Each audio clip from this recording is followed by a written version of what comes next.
Halo, selamat berjumpa kembali dalam channel Rahman Wijaya Kreatif. Pada kali ini kita akan membahas tentang bagaimana cara membuat poster dengan menggunakan CorelDRAW. Dari pertemuan yang sebelumnya, kita sudah membuat poster menggunakan Adobe Photoshop. Perlu kita ketahui bahwa Corel itu berbasis vektor dan Photoshop itu berbasis bitmap atau berbasis pixel. Karena Corel berbasis vektor, di mana kita nanti akan lebih banyak merubah titik-titik atau nodes pada kurva. Lebih mudahnya kita menggunakan mouse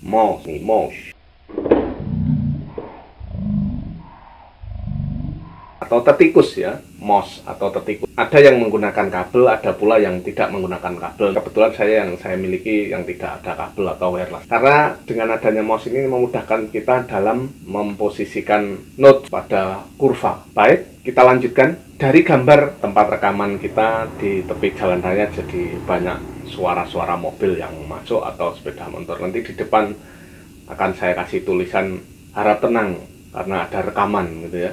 Atau silakan ngegas mumpung ada rekaman. Baik, dari sket yang sudah kalian buat, baik menggunakan pensil maupun menggunakan spidol, dalam hal ini gambar akan dipindahkan ke format digital menggunakan kamera atau alat scanner untuk memudahkan dalam proses pengeditan. Maka alangkah baiknya jika gambar kalian sudah kalian beri outline menggunakan spidol hitam atau drawing pen. Baik, kita mulai saja menggambarnya. Bang. Baik, mari kita mulai proses editing. Untuk membuka Corel bisa kita klik kanan open, atau kita cari di taskbar start menu, atau pilih all program, klik kanan open, atau cari di all program Corel, klik open. Nah, untuk Corel banyak versinya, ada Corel 11, 12 sampai dengan Corel 2020, tergantung kalian miliki. Untuk membuat dokumen baru, kita bisa membuka file new, open, new document, tuliskan nama file, kita ketik poster budaya. Nah, untuk pilihan kertas ada mulai dari A4, A5 sampai custom, itu kita tentukan sendiri. Ini resolusi tingkat kehalusan gambar mulai dari 72 sampai dengan 300. Itu pilihan warna RGB atau JMYK. Untuk kali ini kita pakai yang RGB. Nah, sudah oke. Nah, ini lembar kosong. Nah, ini freehand tool seperti pulpen. Terus ini rectangular untuk membuat kotak. Nah, kita warna, kita zoom, keluar besar, warna biru. Saya buat elliptical tool, saya buat lingkaran, saya buat kasih warna merah. Terus saya buat segi 5, tak kasih warna kuning. Nah, pada prinsipnya Corel itu sama dengan Photoshop seperti kemarin. Kalau Photoshop itu dalam bentuk layar-layar yang ada di sebelah kanan, sedangkan di Corel itu layar-layarnya langsung di dalam lembar dokumen atau lembar kerja ini. Itu sudah dalam bentuk layar. Sehingga warna biru, warna kuning ini tidak tidak gabung jadi satu, tapi terpisah sendiri-sendiri. Tinggal warna mana yang di atas, warna mana yang di bawah. Untuk menaikkan agar warna itu di atas, kita bisa select object, terus order, terus to front, berarti tampil di depan. Tadi sudah order to front of page, to backs of layer. Ini tinggal numpuk-numpuk kayak kertas ditumpuk-tumpuk, puzzle, atau kita menempel-nempel kertas itu. Sama sebenarnya seperti layernya pada Photoshop. Kita mulai menggambar seperti gambar yang kemarin, gambar poster budaya. Oh ya, di dalam Corel salah satu kelebihannya yaitu kita bisa menulis font atau tulisan dengan pilihan bentuk huruf yang sangat beragam. Di sini bisa kita perbesar dan proses previewnya lebih cepat, sehingga kita bisa melihat hasil tampilan tulisan kita. Kita preview sudah kelihatan hasilnya. Berbagai macam bentuk huruf, tergantung mana yang kita pilih atau selera kita. Warna langsung, tidak perlu magic wand seperti, asalkan kita tidak lupa menseleksi objek mana yang akan kita warna. Tidak perlu magic wand, tidak perlu memperbaiki outline garis. Hanya saja kalau di sini kita meredraw Ini karyanya Ahmad Rifai, alumni siswa SMP Negeri 1 Durenan, sekarang sudah di SMK Pogalan. Silahkan kunjungi Instagramnya, dia juga konsen game dan konsen di seni komputer grafis, termasuk video editing dan sebagainya, animasi. Bisa follow di Instagram @kedaibaskoro. Oke, sekarang lanjut ke materi. Gambarnya kita impor dari gambar yang kemarin sebagai acuan, seperti halnya di Photoshop gambar karya kita sebagai acuan. Kita impor tanpa harus kita ngeklik magic wand dan sebagainya. Langsung saya mau buat huruf generasi muda. Saya tentukan fontnya, bentuknya yang hampir menyerupai atau yang lebih tebal biar tulisan mudah dibaca. Jangan terlalu kecil. Prinsip daripada poster adalah menyampaikan pesan, dan pesan ini mudah dibaca dari jauh. Makanya untuk tulisan, pemilihan warna kontras itu menjadi hal yang paling utama dalam poster, sehingga huruf nampak jelas. Di Corel kita bisa memperbesar tulisan dengan cara menggeser ini, klik kiri, tahan, terus pada titik-titik 4 ini, titik-titik yang ada di pojok-pojok tulisan ini, itu kita geser. Saya kasih warna merah, saya kasih warna merah gradasi begitu ya, pilih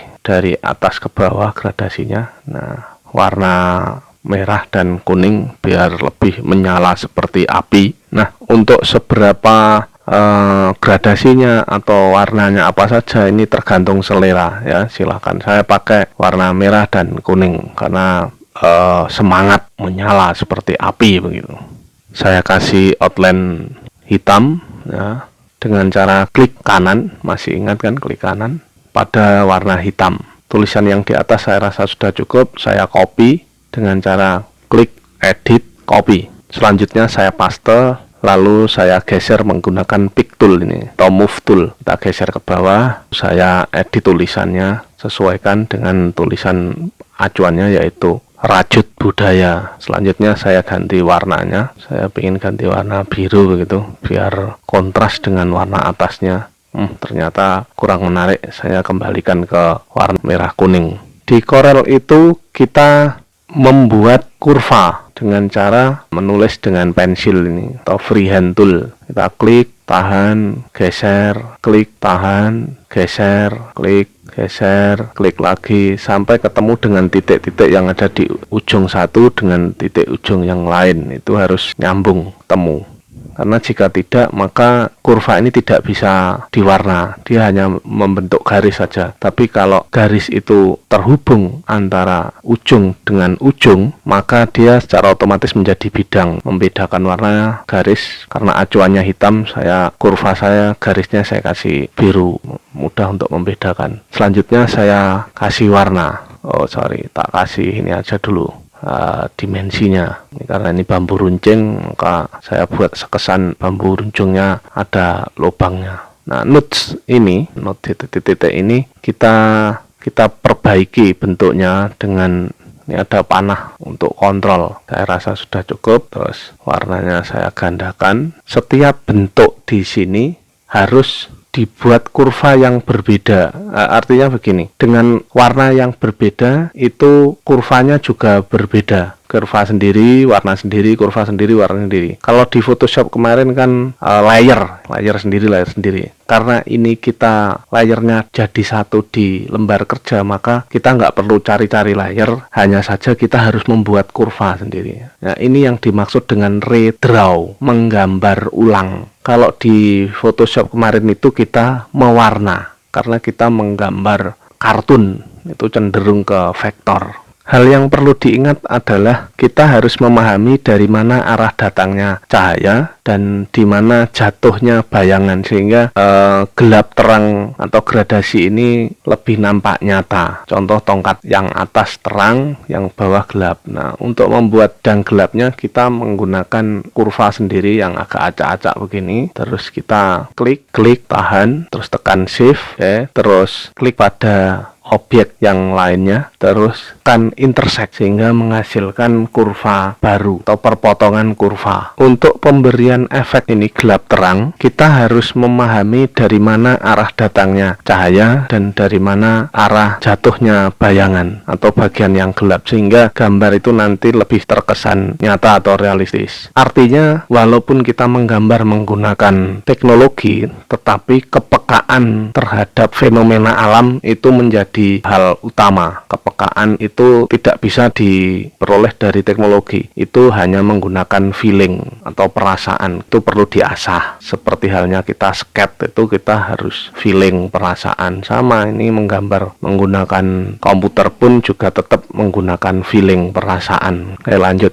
Saya percepat untuk menyingkat waktu. Setelah semua kurva kita buat dan kita beri warna, maka proses selanjutnya yaitu mempreview hasil, apakah gambar kita sudah sesuai atau antara background, warna background dengan tulisan atau objeknya dengan background itu sudah nampak jelas atau tidak. Itu perlu kita preview. Nah, kita zoom in, zoom out, ini kita perbesar, kita perkecil untuk melihat kalau dilihat dari jauh bagaimana, kalau dilihat dari dekat bagaimana. Nah, untuk pewarnaan sendiri ini yang paling penting dalam sebuah gambar. Kita harus memahami mana yang harus kontras, mana yang harus senada. Itu perasaan yang kita gunakan agar gambar kita terkesan nyata. Setelah ini proses selanjutnya yaitu kita simpan. Dalam proses penyimpanan ada dua pilihan. Kita simpan dalam bentuk project, artinya masih bisa kita perbaiki di kemudian hari, yaitu kita simpan dalam bentuk file CDR atau file Corel,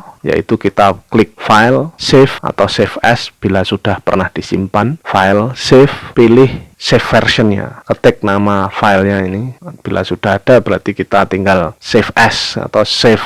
Namun jika kita ingin menyimpan dalam bentuk format foto atau format gambar, maka kita lakukan export file, export, pilih ekstensinya yaitu JPG, seperti halnya foto JPG. Maka nanti hasil gambar kita menjadi JPG, bukan lagi Corel. Ingat, karena sudah JPG berarti gambar itu vektor tapi sudah menjadi bitmap, sehingga bisa kita olah di Photoshop. Gambar itu hampir sama seperti foto kalau sudah menjadi JPG, hanya saja untuk garis-garisnya lebih bagus dari Corel. Itu saja yang bisa saya sampaikan pada kesempatan kali ini. Untuk selanjutnya saya tunggu tugas-tugas anak-anak untuk dikirimkan melalui link Google Form yang sudah saya sediakan. Namun apabila anak-anak kesulitan dalam mengirimkan tugas melalui link Google Form, bisa dikirim melalui kolom komentar yang ada di Facebook Group Ruang Seni Budaya 8, atau anak-anak bisa datang langsung ke ruang guru. Di masa pandemi ini di meja guru disediakan map yang sudah ditulisi tiap-tiap mata pelajaran, sehingga anak-anak tinggal memasukkan tugas anak-anak ke